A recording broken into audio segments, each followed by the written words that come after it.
Feast হচ্ছে, একদম ঘরোয়া ফিস্ট। পাড়া থেকে সবার বাড়ি থেকে চাল আনা হয়েছে, আলু আনা হয়েছে, মশলাপাতি আনা হয়েছে, শুধু মাছ কেনা হয়েছে। মাছটা কি মাছ জানো? কাঁটা মাছ। কাঁটা মাছের একদম মাংসের মতো হবে। জানি না তোমরা কাঁটা মাছটাকে কি বলো, তো দেখো এইটাকে বলে কাঁটা মাছ। তো এই দেখো কাঁটা মাছ, বুঝতে পেরেছো? একদম মাংসের মতো করে রান্না করতে হয়। আমি নুন হলুদ কাঁচা সরষের তেল ছড়িয়ে দিয়েছি, দিয়ে এবার একটু ভাজবো, ভেজে এটাকে করবো। আর এই যে পুঁই মেচড়ি দিয়ে, তারপরে কোথায় গেল, ওই দেখো কপি টপি দিয়ে, সব রকম সবজি দিয়ে একটা সবজি হবে, বুঝতে পেরেছো? তারপর আর কি হবে আমি এখন কাছে জানি আর কি হবে গো। যাই হোক, আলু ভাজা বসে গেছে, ওই দেখো আর একটা উনুনে আলু ভাজা বসে গেছে। ঠিক আছে, তো মানে আমাদের এইরকমই হতে থাকে, একটু আনন্দ, বুঝেছো?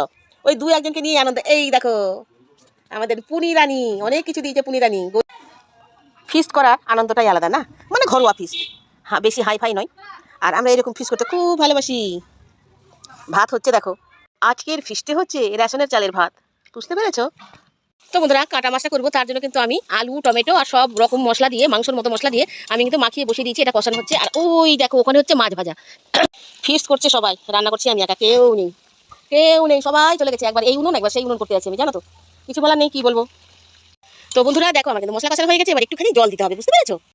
তো বন্ধুরা দেখো, আমার আলুটাও সাথে হয়ে গেছে, ঝোলটা অনেকখানি শুকিয়ে এসছে, শুকনো শুকনো হবে। এবার মাছটা দিয়ে একটুখানি আমাকে ফুটাতে হবে, দিয়ে তো সঙ্গে সঙ্গে নামানো যাবে না। তো আমি দেখো মাছগুলো দিয়ে দিচ্ছি, দেওয়ার মতো হয়ে গেছে, দিয়ে দিচ্ছি। তো বন্ধুরা দেখো মাছটা হয়ে গেছে, আমি উপর থেকে ধনে পাতা দিয়ে দিলাম, আর দিয়ে দিব গরম মশলা গুঁড়ো, দিয়ে এবারে কিন্তু আমি নামিয়ে নেবো, বুঝতে পেরেছো? এদিকে মাছটা হয়ে গেল, অন্যদিকে আমার 5 মিশালি তরকারি বাঁধাকপি দিয়ে যেটা করলাম, মানে বলছিলাম করবো, সেটাও হয়ে গেল বন্ধুরা।